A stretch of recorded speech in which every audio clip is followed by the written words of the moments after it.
Good morning.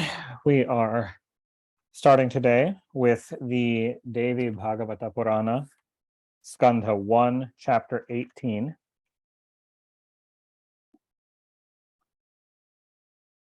So Shukadeva, the young sage Shukadeva, has just journeyed a very long journey to the city of Mithila to talk to the king Janaka, who he had been told is a Jivan Mukta, a fully enlightened king. Sutta said, Maharshis, when the Raja Janaka heard of the arrival of Shukadeva, the son of his guru, he took his priest before him and, attended by his ministers, came before him in pure spirit. Then he duly worshipped Shuka, offering him padya, arghya, an excellent seat, and a cow yielding milk, and then inquired about his welfare. Shukadeva accepted duly all the things offered by the king, and informed him of his well-being, and asked the king in return of his welfare, and took his seat at ease on the asana. The asana meaning the seat provided for him. Raja Janaka asked the son of Vyasa, full of peace, O Mahabhaga Muni Sattama, you are devoid of any attachment and you have no desires. May I inquire why such a person as your honored self has come to me? Shukadeva said, O great king, my father told me thus, O child, take a wife. For the householder's life is the best of all the ashramas, but I thought that will be the source of my bondage to this world, and therefore did not obey his word, though he was my highest guru. He then again said to me, if one takes a household life, it does not at once follow that he will be held in bondage. Yet I did not agree to that. Then the Muni, thinking me still to be in some doubt, spoke this word of advice to me. O son, do not be sorry, go to Mithila and have your doubts solved. There my disciple, the Raja Janaka, is governing his kingdom without any source of danger. He has Jivan Mukta, liberated while living, and is free from the ideas of body, etc., so everybody knows. When that Raja Rishi Janaka, though governing his kingdom, is not seen tied up by Maya, then, O son, why are you afraid of this samsara, when you are living this forest life? Therefore, O Mahabhaga, trust me and marry, and in case you doubt very much, then go and see the king Janaka. Ask him and remove your doubts. He will certainly solve your doubts. But, O son, after hearing him, come again quickly to me. O king, when my father spoke thus, by his permission, I have now come to your capital. O king, I don't want anything save moksha. Therefore, O sinless one, kindly advise me, what am I to do so that I attain moksha? O Lord of Kings, practicing asceticism, going to the holy places of pilgrimage, holding vratas, performing yajnas, studying the Vedas, or earning wisdom, whatever is the cause of moksha, kindly say that. Hearing this, Janaka said, O son of my guru, I will tell what ought to be done by the Brahmanas following the path to moksha. Listen. After having the holy thread, in other words, undergoing the Upanayana samskara and being invested with the holy thread, a Brahmin should live in the house of his guru to study the Vedas, the Vedantas, and pay the dakshina to the guru according to rules. He will then return home and marry and enter into the householder's life. He should lead a life of contentment, be free from desires, sinless and truthful, and earn his livelihood with a pure heart and according to the sanction of justice and conscience. He is to perform the Agnihotra and other yajnas, and after getting sons and grandsons, he is to leave his wife under the care of his son, and then to take the life of a vanaprastha. That Brahman, the knower of dharma, must practice tapasya and become master of his 6 passions. And when he gets disgusted with the world, and when the vairagyam will arise within him, he would enter into the 4th ashrama. For the man is first to enter into the householder's life, and when he will be quite dispassionate towards the world, he will then have a right to take the ashrama of sannyasa. A course contrary to this can never entitle one to the ashrama of sannyasa. This is the beneficial word of the Vedas, and it must hold true. It cannot be false. This is my firm belief. O Shuka, in the Vedas are mentioned 48 sanskaras, or purificatory rites of consecration, out of which the learned Mahatmas have reserved 40 sanskaras for the householders and the last 8 sanskaras, shama, dhamma, etc., for the sannyasins. And this good usage is heard to come down from very ancient times. A brahmana ought to complete his previous ashramas successively, and then enter into the succeeding ashrama.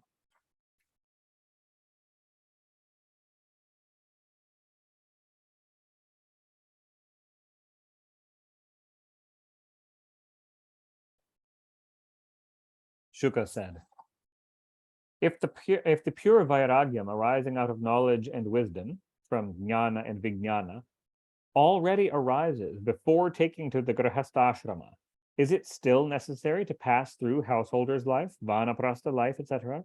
Or is one entitled then to take up at once the sannyasa ashrama, quit everything and reside in the forest?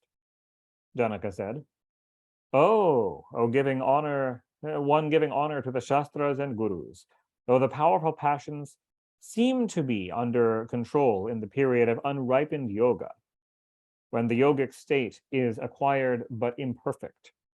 Yet one ought not to trust them, for it is generally seen many imperfect yogins find themselves disturbed by one or other of the senses. If the mind of one who has already entered into the sannyasa ashrama gets perturbed in his course, then how can he, you can see this for yourself, satisfy desires of eating good things, sleeping nicely, seeing his son, or wishing any other desires, knowing them to lead to his degradation? He is then in a very serious state. The net of desires is very difficult to be conquered by men, that can never die out. Therefore, to put an end to them, the advice is to cut them slowly, slowly. He who sleeps on an elevated place has the danger of tumbling down, but one who sleeps in a low place has no such danger. So any man who has once taken the highest dharma sannyasa, if he be fallen, then he never gets hold of the real track. As an ant begins to get from the root of the tree and by gets to the topmost part of the branches, so human beings go by degrees from one ashrama to another till they get to the highest. Then and then only are they able to get easily their desired truth. The birds, without anticipating any danger, get up to the skies very quickly, and soon they get tired and cannot go to their desired place. But the ant goes with rest to its desired place. So this is slightly obscure in translation, but what it's saying is that an ant can more easily sustain a great height than a bird, since a bird is doing it by effort and will get tired, but an ant climbing a huge tree or something goes with rest the whole way. At any moment it can stop, and it's standing on something solid. This mind is very difficult to be controlled. For this reason, men of unripened minds cannot conquer it all at once, and are advised to conquer it by and by, observing the laws of one ashrama after another. See also, if anybody remaining in his household life be of a quiet temper and of good intellect, and if he takes success and failure in the same light, and be not elated in times of pleasure and not depressed in times of pains, and does his duty for duty's sake without troubling his mind with cares and anxieties, then that householder acquires pure happiness by the realization of himself and acquires moksha, there and then in householder life, without even needing the further ashramas. There is no manner of doubt in this. O sinless one, see, I am liberated while living, though I am engaged in preserving a kingdom. If any source of pain or pleasure arises, I am not in any way affected by them. As I will attain in the end videha mukti, though I am always wandering at my free will, enjoying various things as I like and doing various things as it pleases me, so you can do your duties and then be liberated in the end. O son of my guru, when this material world, the cause of all error according to the Vedanta Shastras, is simply an object of sight, then how can this material substance, an object of sight, be the source of bondage to the Atman, the self? O Brahman, though the 5 material elements can be seen, their qualities or gunas can be known only by inference. So the self is to be inferred. It can never be an object of sight. And also this self, known by inference, changeless and without any impurity or stain, can never be bound by the visible, changeful material things. O Brahman, this impure heart is the source of all pleasures and pains. So when the heart becomes pure and quiet, all the things then become fully pure, O Brahmana. If going often and often to all tirthas and bathing there does not make one's heart pure and holy, then all one's troubles are taken in vain. O destroyer of enemies, it is the mind that is the cause of bondage or freedom, and not the body, nor the jivatma, nor the senses. The self or Atman is always pure consciousness and is ever free. So, truly speaking, it can never be bound. Bondage and freedom reside only in the mind. So when the mind gets peace, the bondage of samsara is also at an end. He is an enemy, he is a friend, he is neither an enemy nor a friend. All these different thoughts reside in the mind and arise out of duality. How can the ideas of differences exist when everything has become all one pervading self? Jiva is Brahman. I am that Brahman and nothing else. There is nothing to be discussed here. It is owing to the dualities that monism appears not clear, and differences between Jiva and Brahman arise. O Mahabhaga, this difference is due to avidya, or ignorance, and by which this difference vanishes, that is termed vidya, or knowledge. This difference between vidya and avidya ought to be always kept in view by those that are clever. How can the pleasure from the cooling effect of a shadow be felt if the heating effects of the rays of the sun be not previously experienced? So how vidya is to be experienced if avidya be not felt before? Sattva, rajas, and tamo gunas reside naturally in things made of gunas, and the 5 principal elements reside naturally in substances made up of elements. So the senses reside naturally in their own forms, etc. So how can there be any stain to the Atman which is unattached? Yet to teach humanity, the high-souled persons preserve always with greatest care the respect of the Vedas. If they do not do this, then, O sinless one, the ignorant persons would act lawlessly according to their wishes.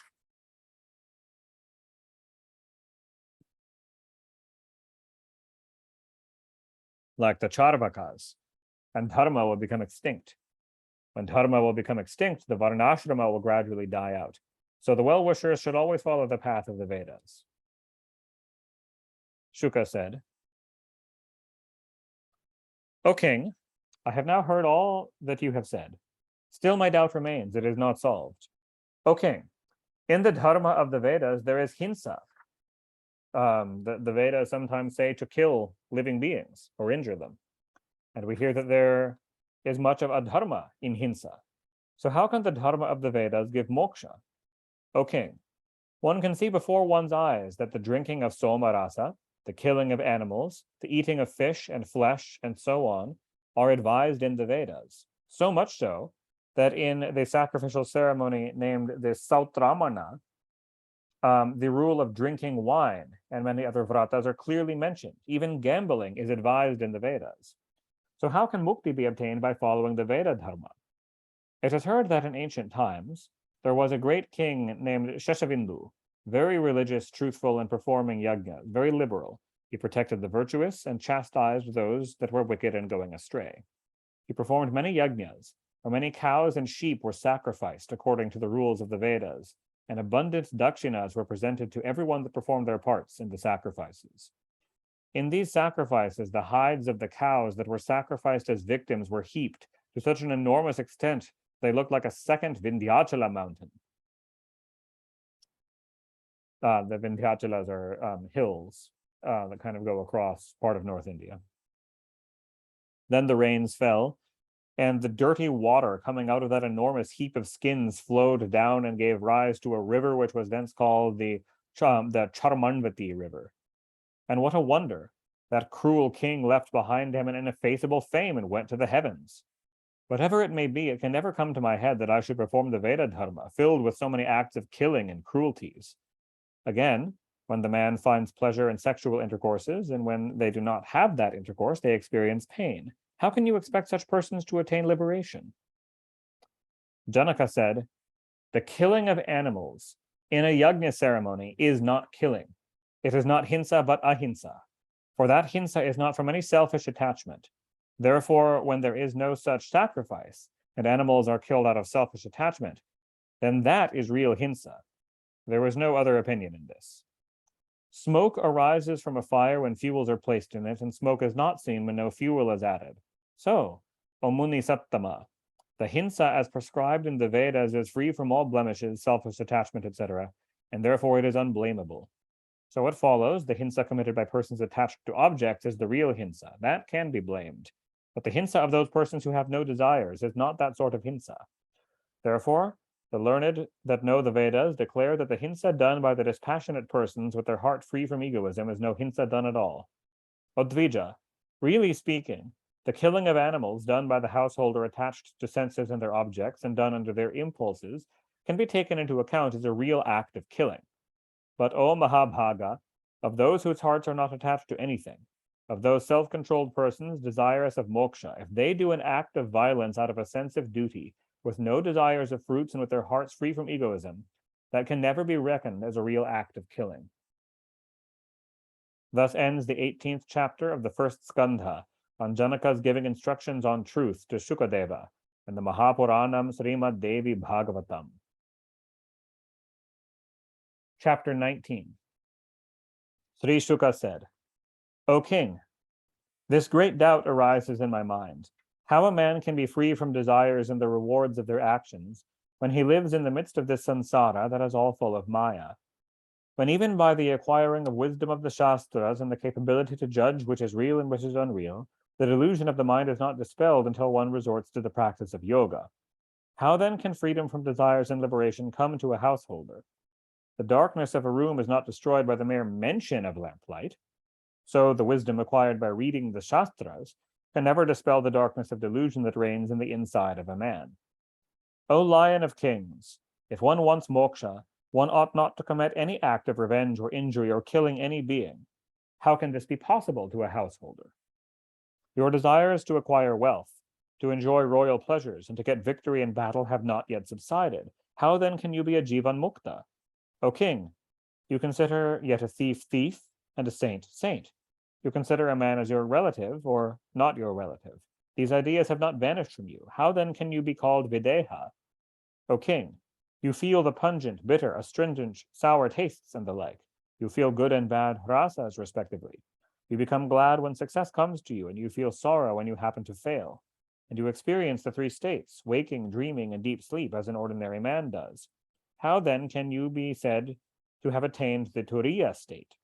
May I ask, whether you cherish this idea, that all these infantries, cavalries, chariots, and all these elephants are mine, I am the lord of all this wealth and all these things, or do you not cherish this idea? O king, I think you eat sweet and good things, and at times feel pleasure, and at other times feel pain. So, O king, how can you look on the garland of flowers and the snake as one and the same? O king, he who is a mukta purusha considers a lump of earth, a piece of stone, and gold as of one and the same value. He considers everything to be the same Atman and does good to all the beings. Whatever that may be, I do not find any pleasure at present with houses, wife, etc., or with anything, in fact. What my heart's desire is that I roam alone always, without any desires in my heart. Therefore, I like not to have any companion, to be free from any attachment, and to be peaceful and calm. I do not wish to accept anything from anybody. I will forego all pleasures and pains from cold, warmth, etc., and I will sustain my life on roots, fruits, and leaves obtained without any effort, and will roam as I like a deer. When I have not got the least attachment to the household life, and when I am beyond all the attributes, or all the gunas, what necessity have I then of house, wealth, or a suitable wife? And when you think of various things with a loving heart, and yet say that you are a Jivan Mukta, that is nothing but a mere vanity of yours. O king, when you think and become anxious about your enemies, about your wealth, or sometimes about your army, how then can you be said to be free from cares? What more can be said than the fact that many munis, eating moderately and controlling their senses and leading an anchorite's life, and knowing the unreality of the world, fall victims to the Maya? Then what need is there to talk of you, O king? I know that the hereditary title Videha to your line of kings indicates downright insincerity. Nothing can be other than this, as the name Vidyadhara, holder of knowledge, is applied to an illiterate man, as the name Divakara, the sun, is given to a man born blind, as the name Lakshmidhara, the holder of wealth, is given to a poor man, as these names are quite useless to me. I have heard that the kings of your family who were your predecessors were called Videha in name only and not in deed. O king, in your family there reigned a king named Nimi. Once on a time, that royal sage invited his guru Vashishta to perform a yajna, when Vashishta said, I am already invited by Indra, the lord of the Devas, to perform his yajna. So, O king, let me first finish his work. I will then take up your work. Better go on collecting the sacrificial materials till my other yajna is complete. Thus saying, Vashishta went away to perform Indra's yajna. On the other hand, the royal sage Nimi selected another priest and made him his guru, and began his yajna. Hearing all this, Maharshi Vasishta became angry and cursed him thus: O forsaker of your guru, for the crime of forsaking your guru, let thy body be destroyed today. At this, the royal sage too cursed Vasishta in his turn: let your body fall off also. Then the bodies of both the persons fell. But, O king, this curiosity came to my mind, how the royal sage, whose body fell before, cursed his own guru afterwards. Janaka said, O Lord of Brahmins, what you have said is, in my opinion, all quite true, nothing is false. Still here, know what my most worshipful Guru Deva has spoken to me. Know that what my most worshipful Guru Deva has spoken to me is in fact true. You are now intending to quit the company of your father and go to the forest. Well and good. But even then you will undoubtedly have the company of deer, etc. See also that when the five elements, earth, water, air, etc., are present encompassing everywhere, how then can you expect to be free from all companions? So, O Muni, when you will have to think always of your food, how then can you be said to be free from all cares? Again, even if you go to the forest, you will have to think there also for your staff, deer skin, etc. So you can take my case too of thinking of my kingdom, whether I think or not, whether I think of it or not, as you're thinking of your staff, your deer skin, etc. Your heart is tainted with vikalpa jnana, knowledge of doubt, duality, etc., and therefore you have come here from a far-off country. But my heart is free from any such doubt, and I am remaining quite cheerful here. O best of Brahmins, I have got no doubt whatsoever on any point, and therefore I take my food and go to sleep with great pleasure. I am not bound up by this world. This idea gives me constant happiness of the highest degree, but you consider that you are bound, and therefore you feel always constant pain. So leave off your idea that you are bound, and be happy. This body of mine, this knowledge leads to my bondage, and this body is not mine. This knowledge leads to freedom. So know this verily, that all this wealth, kingdom, etc., are not mine. Sutta said, hearing these words of the Raja Rishi, Shukadeva became exceedingly glad and pronounced sadhu, sadhu. In other words, saying, like, you are a true saint, well said. And then went away without any delay, back to the pleasant ashrama of Vyasa. Vyasa, too, seeing his son come back, became very glad and embraced him, and took the smell of his head, and asked about his welfare again and again. Then Shukadeva, well conversant with all the Shastras and ever ready in studying the Vedas, sat by the side of his father with an enlightened mind, in his lovely ashrama, and thinking of the state of the high-souled Janaka in his kingdom, began to feel the highest peace. Though Shuka adopted the path of yoga, yet he married the daughter of a Muni named Pivari, very beautiful, fortunate, and enhancing the glory of her father's family. Then were born first their 4 sons named Krishna, Gauraprabha, Bhuri, and Devasruta, out of the sperm of Shuka and the ovum of Pivari, and next a daughter was born of them, named Kirti. Vyasa's son Shuka, endowed with the fire of asceticism, gave his daughter Kirti in marriage in due time, in marriage with the high-souled Anuha, the son of Vibraja. As time passed on, a son was born of the womb of Kirti and the sperm of Anuha, a son who became the powerful king Brahmadatta, the knower of Brahman, and endowed with wealth and prosperity. Some time elapsed when Anuha, the son-in-law of Shukadeva, getting from Narada the Maya Bija and the highest knowledge of yoga, handed over his kingdom to his son and went to the hermitage of Badrika and became liberated. So Vadrika or Badrika, the hermitage of Badrika, translating Badrikashram, this is the holy pilgrimage site in India still today, of Badrinath in the Himalayas. So that is where Anuha went. The Devarishi Narada gave him the mantra, the bija of Maya. And by the influence of that mantra, and by the grace of the Devi, the knowledge of the Supreme Brahman arose in him without any obstacle and gave him liberation. On the other hand, Shukadeva, always averse to any company, left his father and went to the beautiful mountain Kailasha. He began to meditate on the unmoving Brahman and thus remained there. After some time, the highly energetic Shukadeva attained siddhis, anima, laghima, etc. He rose up high in the air from the top of the mountain and began to roam there in the sky above Kailasha. And then he appeared like a second sun. When Shuka arose from the peak, it severed into two, and various ominous signs became visible. When Shukadeva, appearing like a second sun by the dazzling brilliancy of his body, suddenly vanished away like air and became diluted in the Paramatman, entering into everything and became invisible. Then the Devarishis began to chant hymns to him. On the other hand, Vyasadeva became very much distressed with the separation from his son and cried out frequently, "Oh, my son! Alas, my son, where are you gone?" and went to the summit of the mountain, where Shuka did go, and wept bitterly. Then Shukadeva, who was then residing as the Paramatman, the inner controller of all the beings and with all beings, knowing Vyasadeva as very much fatigued, distressed, and crying, spoke out as an echo from the mountains and the trees. "O Father, there is no difference between you and me considered in the light of Atman, and why are you weeping for me?" Even today, the above echo is clearly heard almost daily.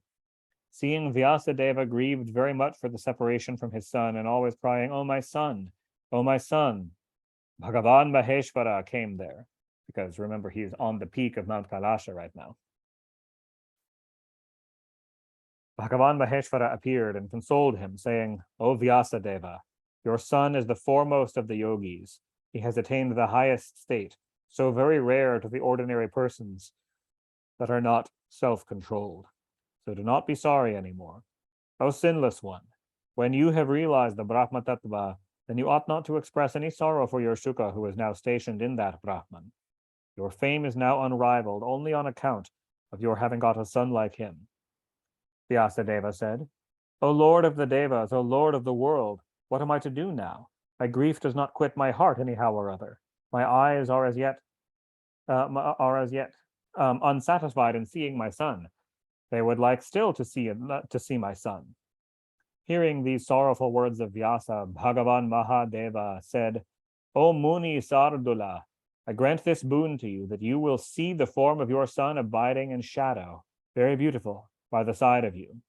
O destroyer of enemies, now abandon your grief by seeing that shadow form of your son." When Bhagavan Maheshwara said so, Vyasa began to see the bright shadow form of his son, an illusion of his son. Granting thus this boon, Bhagavan Mahadeva vanished then and there. When he vanished away, Vyasa became very much distressed with sorrow for the bereavement of his son, and returned with a heavy heart to his own hermitage. Thus ends the 19th chapter of the first skandha on the description of the marriage of Shuka and the Mahapurana Srimad Devi Bhagavatam of 18,000 verses. And that is on the marriage of Shuka as a double meaning. First, the marriage with Pivari, his wife, but then his greater marriage with all that exists by merging into it. Chapter 20. The rishis said, "O Sutta, what did Veda Vyasa do when the highest yogi Shuka, Deva-like, acquired all the excellent supernatural powers? Kindly describe all these in detail."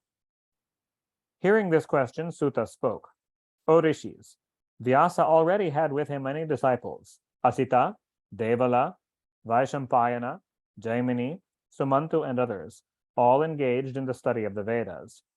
After their studies were over, they all went out to propagate dharma on the earth.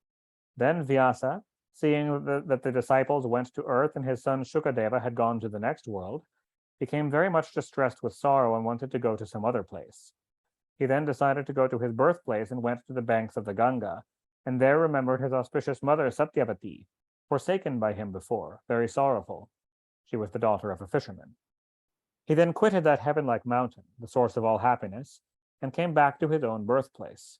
Reaching the island where he was born, he inquired the whereabouts of the beautiful-faced fisherman's daughter, as well the wife of the king.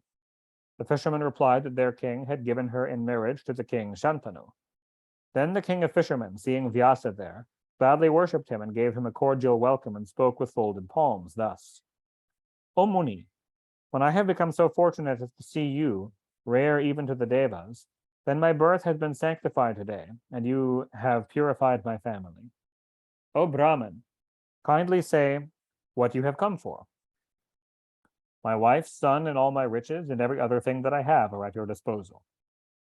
Then, thus hearing the history of his mother Satyavati, Vyasa erected an ashrama on the beautiful banks of the river Sarasvati and remained there in tapasya with an enlightened mind. Some time elapsed when the highly energetic King Shantanu got through his wife Satyavati 2 sons. Vyasadeva considered them as his 2 brothers, since indeed they are his half-brothers, and became very glad, though he himself continued to live in the forest. The first son of the king Shantanu was Chitrangada, endowed with all auspicious qualities, exceedingly beautiful and tormenting his foes. The second son was Vichitravirya. He too was endowed with all qualities. King Shantanu became very happy to get these children. Shantanu had one son before, through his wife Ganga. He was a great hero and very powerful, and the 2 sons of Satyavati were equally powerful. The high-souled Shantanu, now seeing the 3 sons, all endowed with all auspicious qualities, began to think that even the Devas were incapable to defeat him. After some time, the dharmic Shantanu quitted his worn-out body, as a man quits his clothes worn out in due time. After the king Shantanu had ascended to the heavens, the energetic Bhishma, his eldest son, performed duly his funeral obsequies and gave various things in charity to the Brahmanas. He did not accept the kingdom himself, but placed his younger half-brother Chitrangada on the throne, and became known by the name of Devavrata, truthful in vow like the Devas, because he had earlier vowed not to accept the kingdom. He easily could have taken it. Despite having said that, nobody would or could have stopped him from taking the throne when his father died, but he kept his word. And so people call him Devavrata, truthful in vow. The pure-souled Chitrangada, born of Satyavati, became so much powerful by sheer force of his arms and became so great a hero that the enemies of the kingdom felt endless troubles. Now, once on an occasion, the greatly powerful Chitrangada, surrounded by his great army, went on a hunting excursion to the forest in quest of ruru deer, etc., when the Gandharva Chitrangada, so a Gandharva who happens to be of the same name, the human king is named Chitrangada, the Gandharva, also named Chitrangada, seeing the king on the way, alighted from his chariot. O ascetics, a fierce battle then ensued for 3 years on that sacred and wide expanse of Kurukshetra.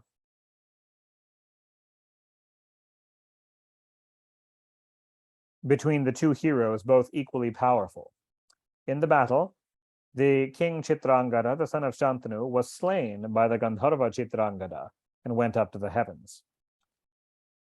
So all of this is summarizing part of the Mahabharata, which goes into much greater length as to why they entered into hostilities, why this war with the Gandharvas occurred, and so on. Here we're just kind of summarizing over it.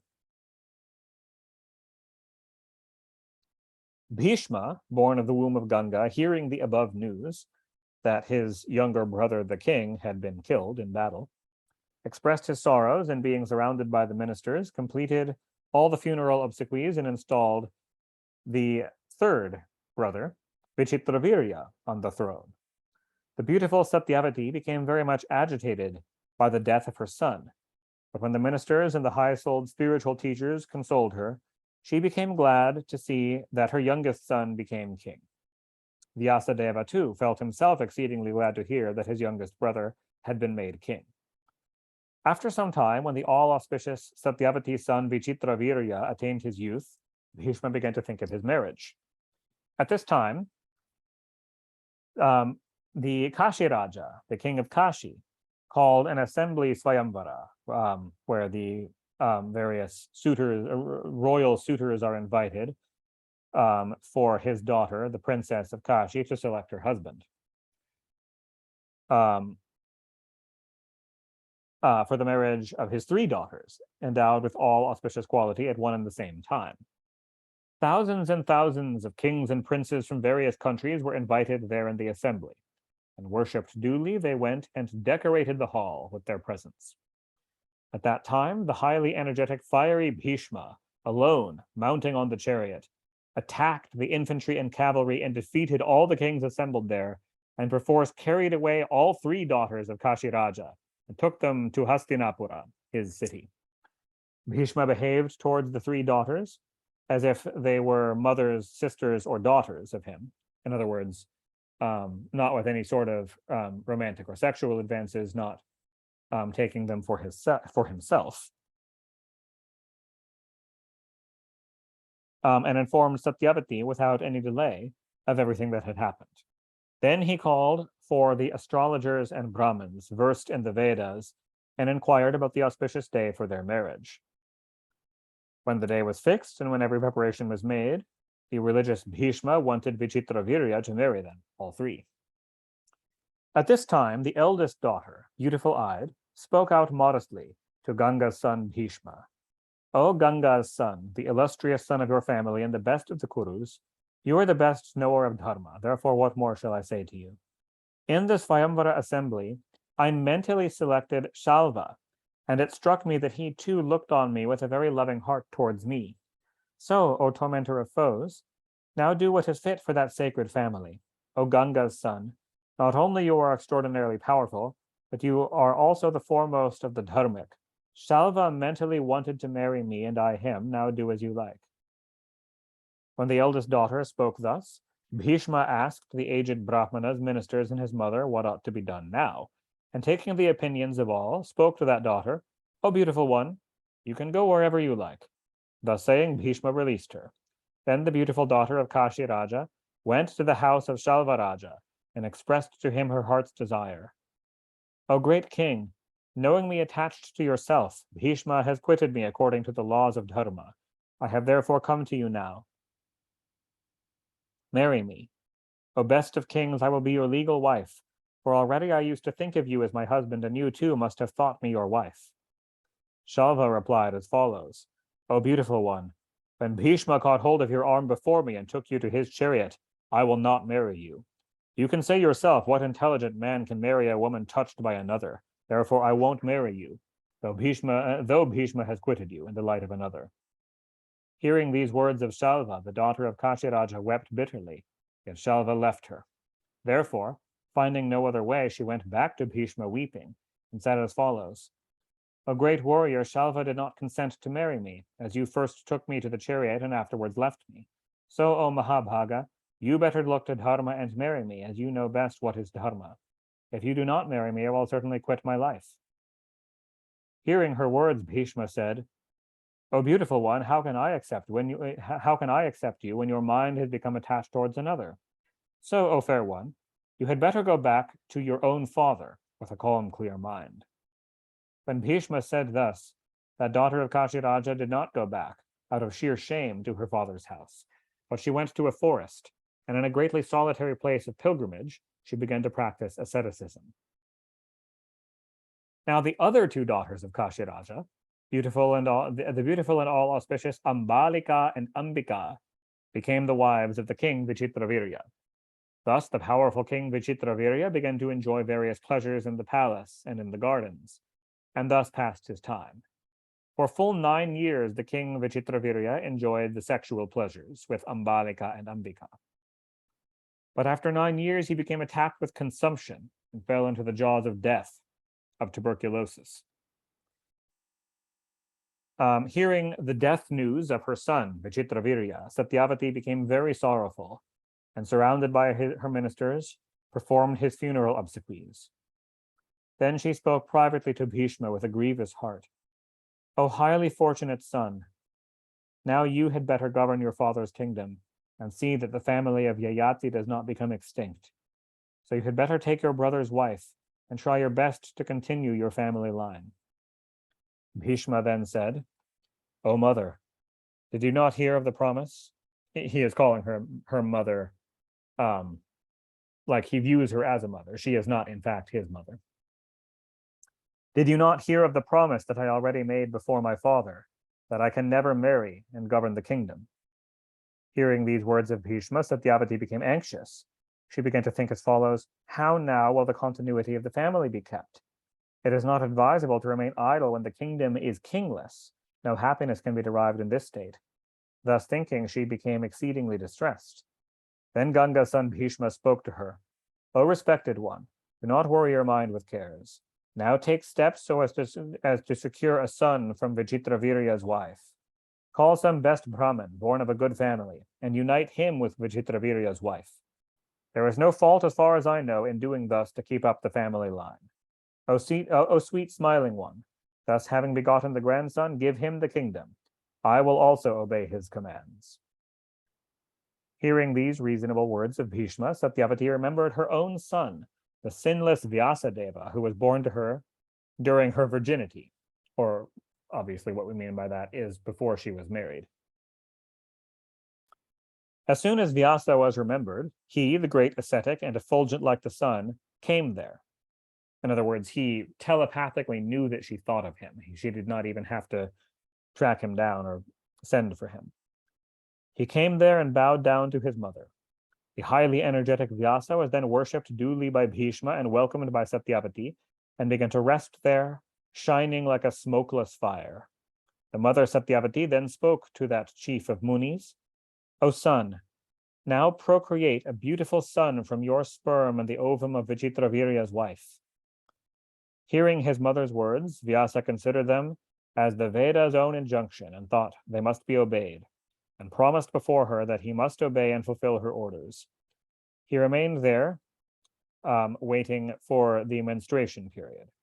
When the due period of menstruation arrived, in other words, not during menstruation, but when there was menstruation period and then the due period following that arrived for fertility, Ambika bathed and had sexual intercourse with Vyasa and begot a very powerful son, but a blind one.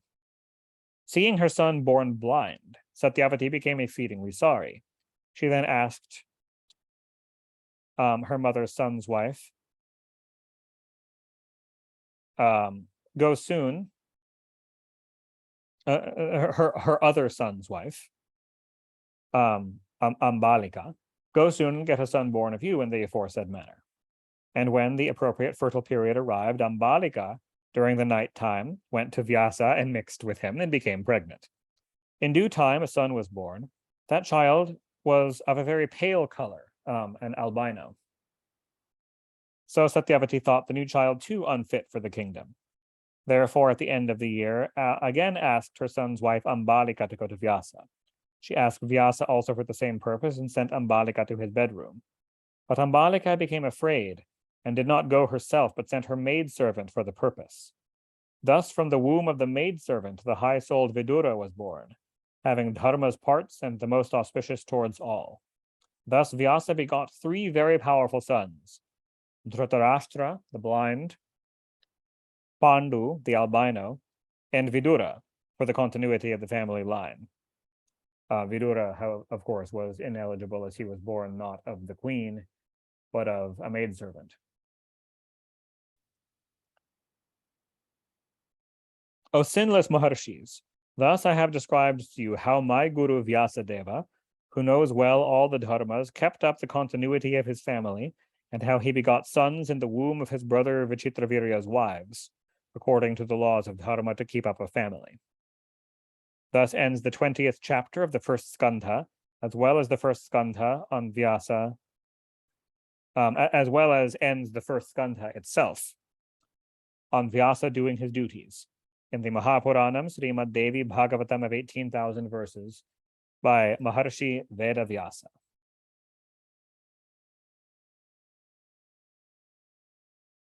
And I think that might be a good stopping point. It's a little bit early, but not by far, and it was the end of Skandha 1. So I think that's probably a good break point, and next time we can begin the second book. Fabulous. Yeah, great point to stop for the week. Yeah, all right. Thank you. Thank you, Deva. Jai Ma. Yeah. Jai Ma. I have a couple questions. Yeah, sure. Go ahead. But if I may. Thank you. Yeah. One thing that popped up in my mind was women in the Vedas seem to propose to men, to the men. It's not rare. It's not rare, no. Whereas in I'm just about Western. I'm just going to the modern day Western culture. That's kind of weird, Like there's actually women who say like, "Oh, that's inauspicious," Yeah, and yeah, yeah. in the Western culture. Yes, yes. No, But in Vedic culture, that, it was not weird. It was normal for women to propose to men. Totally normal. In fact, with Kshatriya women specifically, it was the norm. Not this wasn't the exclusive mode, but it was totally normal to hold a swayamvara, meaning a self choice in which the woman selects her choice of husband, and it would essentially be yeah, um, invite all the men to come, and it's not even that you have to receive an invitation. Like any man, typically like kshatriya nobility or great warriors, typically show up and she chooses a husband from among them. Sometimes a challenge is set, but sometimes it's just whoever she likes. But yeah, it's very normal for her to be the one to select her husband. right. Like a lot of the heroes actually, like Sita Ram, right? Yeah, yeah, that was a Was swayamvara. the setup like that? Where, Yeah, that one was yeah, where a challenge is set, where it's um who can string the pinaka, the bow of Shiva.